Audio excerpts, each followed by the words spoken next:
ஆண்டவராகிய இயேசு கிறிஸ்துவின் நாமத்தில் உங்களுக்கு இந்த ಉಯಿರ್ತೆಳುಂದ ದಿನத்தின் வாழ்த்துக்களை தெரிவித்துக் கொள்கிறேன். ಕರ್ತನಾದ ಯೇಸು ಕ್ರಿಸ್ತನ ನಾಮದಲ್ಲಿ ನಿಮ್ಮೆಲ್ಲರಿಗೂ ಈ ಪುನರುತ್ಥಾನ ದಿವಸದ ಶುಭಾಶಯಗಳನ್ನು ಕೋರುತ್ತೇನೆ. இந்த உயிர்த்தெழுதலின் நம்பிக்கை நமக்கு இயேசுவினிடத்திலிருந்து வருகிறது. ಈ ಪುನರುತ್ಥಾನದ ನಂಬಿಕೆಯು ನಮಗೆ ಯೇಸುಸ್ವಾಮಿ ಬಳಿಯಿಂದ ಉಂಟಾಗುತ್ತದೆ. நமக்கு முன்பாக உயிர்த்தெழுந்திருக்கிற இந்த ஆண்டவராகிய இயேசு கிறிஸ்து கர்த்தரும் ராஜாவுமாக ರಕ್ಷಕರುமாக இருக்கிறார். ನಮ್ಮ ಮುಂದೆ ಪುನರುತ್ಥಾನ ಹೊಂದಿರತಕ್ಕಂತ ಈ ದೇವರು ನಮಗೆ ಕರ್ತನು ರಕ್ಷಕನು ರಾಜನಾಗಿ ಇದ್ದಾರೆ. எல்லாருடைய கல்லறைகளும் அடைக்கப்பட்டிருக்கிறது, மூடப்பட்டிருக்கிறது. ಎಲ್ಲರ ಸಮಾಧಿಗಳು ಈ ದಿವಸದಲ್ಲಿ ಮುಚ್ಚಲ್ಪಟ್ಟಿದೆ.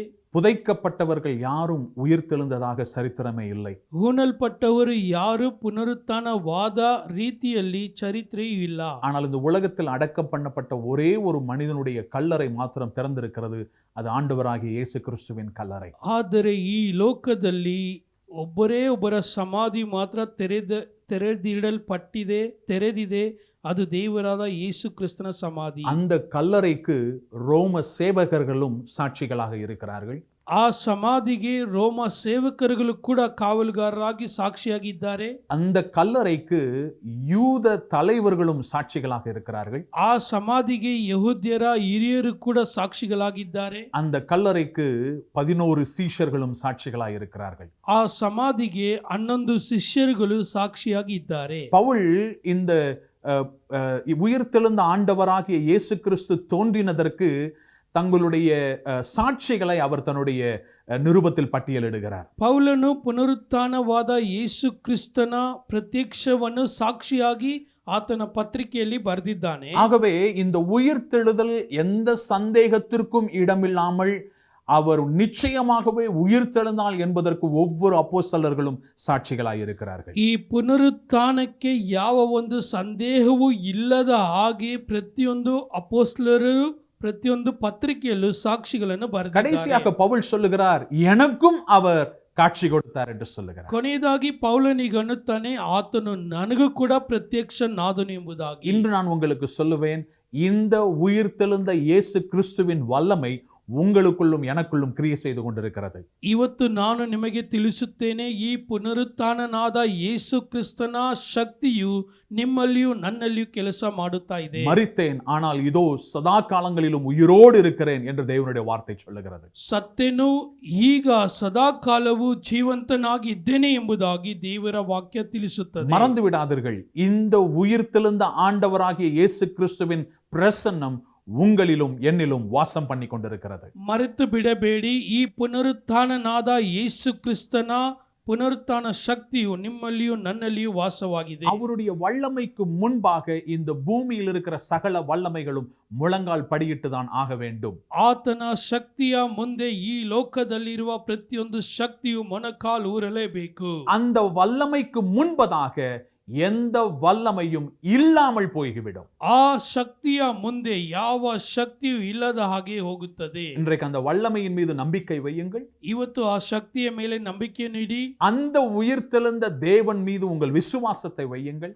ಆ ಪುನರುತ್ಥಾನನಾದ ದೇವರ ಮೇಲೆ ನಿಮ್ಮ ನಂಬಿಕೆಯನ್ನು ಇಡಿ. உங்களுடைய வாழ்க்கையிலும் மரித்து போன காரியங்கள் இன்றைக்கு உயிரோடு எழும்பும்படி ಜೆಬಿಯುங்கள். ನಿಮ್ಮ ಜೀವಿತಗಳಲ್ಲಿ ಕೂಡ ಸತ್ತು ಹೋದಂತ ವಿಷಯಗಳು ಇವತ್ತು ಪುನರುತ್ಥಾನವಾಗುವಾಗೆ ಪ್ರಾರ್ಥನೆ ಮಾಡಿ. வேதத்தில் அற்புதமான ஒரு உதாரணம் கொடுக்கப்பட்டிருக்கிறது. ಸತ್ಯವೇದದಲ್ಲಿ ಸುಂದರವಾದ ಒಂದು ಉದಾಹರಣೆ ಕೊಡಲ್ಪಟ್ಟಿದೆ. இயேசுவின் நண்பனாகிய லாசரு மரித்து கல்லறையில் வைக்கப்பட்டு 4 நாட்கள் ஆயிற்று. ಯೇಸು ಕ್ರಿಸ್ತನ ಸ್ನೇಹಿತನಾದ ಲಾಜರನು ಸತ್ತು ಸಮಾಧಿಯಲ್ಲಿಟ್ಟು 4 ದಿವಸವಾಗಿದೆ. 4 நாட்களுக்கு பிற்பாடு இயேசு வருகிற பொழுது மார்த்தாள் கோபித்துக் கொள்ளுகிறார், ஆண்டவரே, நீர் இங்கு இருந்திருந்தால் என்னுடைய சகோதரன் மரித்திருக்க மாட்டானே. 4 ದಿವಸವಾದ ನಂತರ ಯೇಸುಸ್ವಾಮಿಯಲ್ಲಿ ಬರುವಾಗ ಮಾರ್ತಳು ಕೋಪ ಮಾಡಿಕೊಂಡಳು, ಯಾಕೆಂದ್ರೆ ದೇವರೇ, ನೀವು ಇಲ್ಲಿ ಇರ್ತಿದ್ದರೆ ನನ್ನ ತಮ್ಮನು ಸಾಯುತ್ತಿರಲಿಲ್ಲ. ஆனாலும் இயேசு வந்த பிற்பாடு அவர் சொல்லுகிறார் மார்த்தாள் இடத்திலே, உன்னுடைய சகோதரன்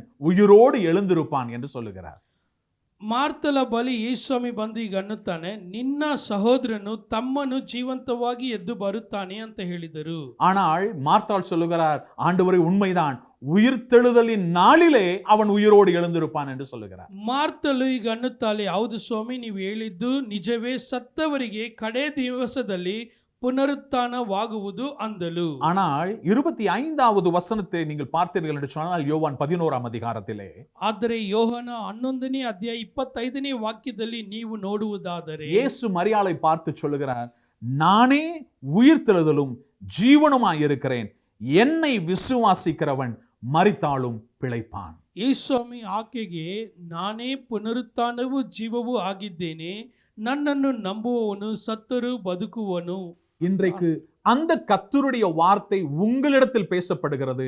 நானே இயேசுவே உயிர்த்தெழுதலும் ಜೀವನುಮಾய் இருக்கிறேன். ಇವತ್ತು ಆ ಕರ್ತನ ಮಾತು ನಿಮ್ಮ ಬಳಿಗೆ ಮಾತನಾಡಲ್ಪಡುತ್ತಾ ಇದೆ, ನಾನೇ ಪುನರುತ್ಥಾನವೂ ಜೀವವೂ ಆಗಿದ್ದೇನೆ. நீங்கள் இயேசு கிறிஸ்துவின் உயிர்த்தெழுதலை இம்மைக்கும் மறுமைக்குமாக நீங்கள் விசுவாசிக்க வேண்டும். ನೀವು ಯೇಸು ಕ್ರಿಸ್ತನ ಪುನರುತ್ಥಾನವನ್ನು ಈ ಲೋಕದಲ್ಲೂ ಪರಲೋಕದಲ್ಲಿಯೂ ನಿಜ ಎಂಬುದಾಗಿ ನಂಬಬೇಕು. உங்களுடைய குடும்பத்திலே நீங்கள் விரும்புகிற ரட்சிக்கப்பட்ட தேவனுடைய பிள்ளைகள் யாராக இருந்தாலும் மரித்திருந்தால் அவர்கள் நிச்சயம் ஒரு நாள் எழுந்திருப்பார்கள். ನೀವು ನಿಮ್ಮ ಕುಟುಂಬದಲ್ಲಿ ಕರ್ತನನ್ನು ನಂಬುವ ಮಕ್ಕಳಾಗಿ ಯಾರಾಗಿದ್ದರೂ ಸತ್ತು ಹೋಗಿದ್ದರೂ ಅವರು ಖಂಡಿತವಾಗಿ ಒಂದು ದಿವಸ ಜೀವಂತವಾಗಿ ಎದ್ದು ಬರುತ್ತಾರೆ. அந்த நம்பிக்கையை பெற்றுக்கொள்ளுங்கள். ಆ ನಂಬಿಕೆಯನ್ನು ಹೊಂದಿಕೊಳ್ಳಿರಿ. மரிக்கிற பொழுது நீங்கள் நம்பிக்கை இழக்க வேண்டாம். ಸತ್ತು ಹೋಗುವಾಗ ನೀವು ಆ ನಂಬಿಕೆಯನ್ನು ಕಳೆದುಕೊಳ್ಳಬೇಡಿ. இரண்டாவது, ಎರಡನೇದಾಗಿ என் வாழ்க்கையில் இருக்கக்கூடிய உங்களுடைய வாழ்க்கையில் இருக்கக்கூடிய மரண பயத்தை கர்த்தர் எடுத்து போட்டிருக்கிறார். ನನ್ನ ಜೀವಿತದಲ್ಲೂ ನಿಮ್ಮ ಜೀವಿತದಲ್ಲೂ ಇರುವ ಮರಣದ ಭಯವನ್ನು ಕರ್ತನು ತೆಗೆದು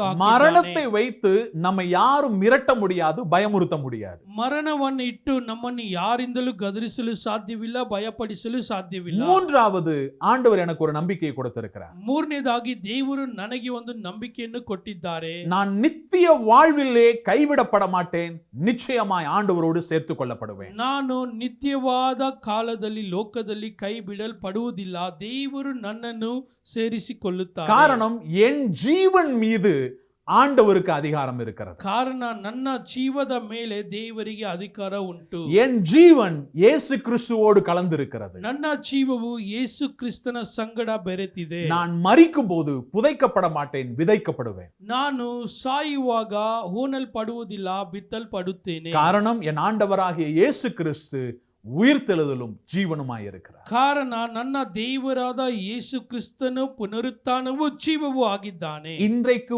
உயிர்த்தெழும் கர்த்தருடைய தினத்தை கொண்டாடக்கூடிய கர்த்தருடைய பிள்ளையே, ಇವತ್ತು ಪುನರುತ್ಥಾನದ ದಿವಸವನ್ನು ಕೊಂಡಾಡುತ್ತಿರುವಂತ ಕರ್ತನ ಮಕ್ಕಳೇ, இன்றைக்கு உங்களுக்கு ஒரு நம்பிக்கை ஆண்டவர் கொடுத்திருக்கிறார். ಇವತ್ತು ದೇವರು ನಿಮಗೆ ಒಂದು ನಂಬಿಕೆಯನ್ನು உங்கள் ಕೊಟ್ಟಿದ್ದಾರೆ. வாழ்க்கையில் மரித்தவைகள் உயிர்த்தெழும். ನಿಮ್ಮ ಜೀವಿತಗಳಲ್ಲಿ ಸತ್ತು ಹೋದವುಗಳು ಜೀವವನ್ನು ஒரு நாள் ಹೊಂದುತ್ತದೆ. நம்முடைய ஓட்டம் முடிந்தாலும் கர்த்தர் வருகிற பொழுது நாம் உயிரோடு அவருடைய ராஜ்யத்தில் பங்கு பெறுவோம். ಒಂದು ದಿವಸ ನಮ್ಮ ಓಟವು ಮುಗಿದು ಹೋದರೂ ಕರ್ತನ ಬರೋಣದಲ್ಲಿ ನಮ್ಮ ಪುನರುತ್ಥಾನವು ಉಂಟಾಗುತ್ತದೆ. காரணம், நம்மளுடைய தேவன் உயிர்த்தெழுதலின் தேவனாய் இருக்கிறார். ಕಾರಣ ನಮ್ಮ ದೇವರು ಪುನರುತ್ಥಾನದ ದೇವರು. இன்றைய வாழ்வை மாத்திரம் நீங்கள் எதிர்நோக்கி இருக்க வேண்டிய அவசியமில்லை, நித்திய வாழ்வையும் எதிர்நோக்கி காத்திருங்கள்.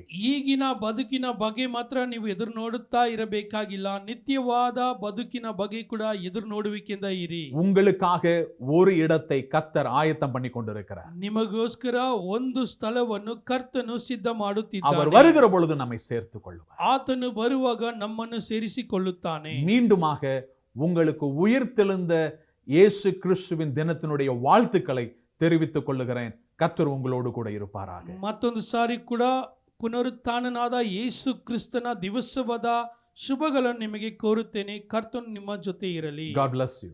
ದೇವರು ನಿಮ್ಮನ್ನು ಆಶೀರ್ವದಿಸಲಿ.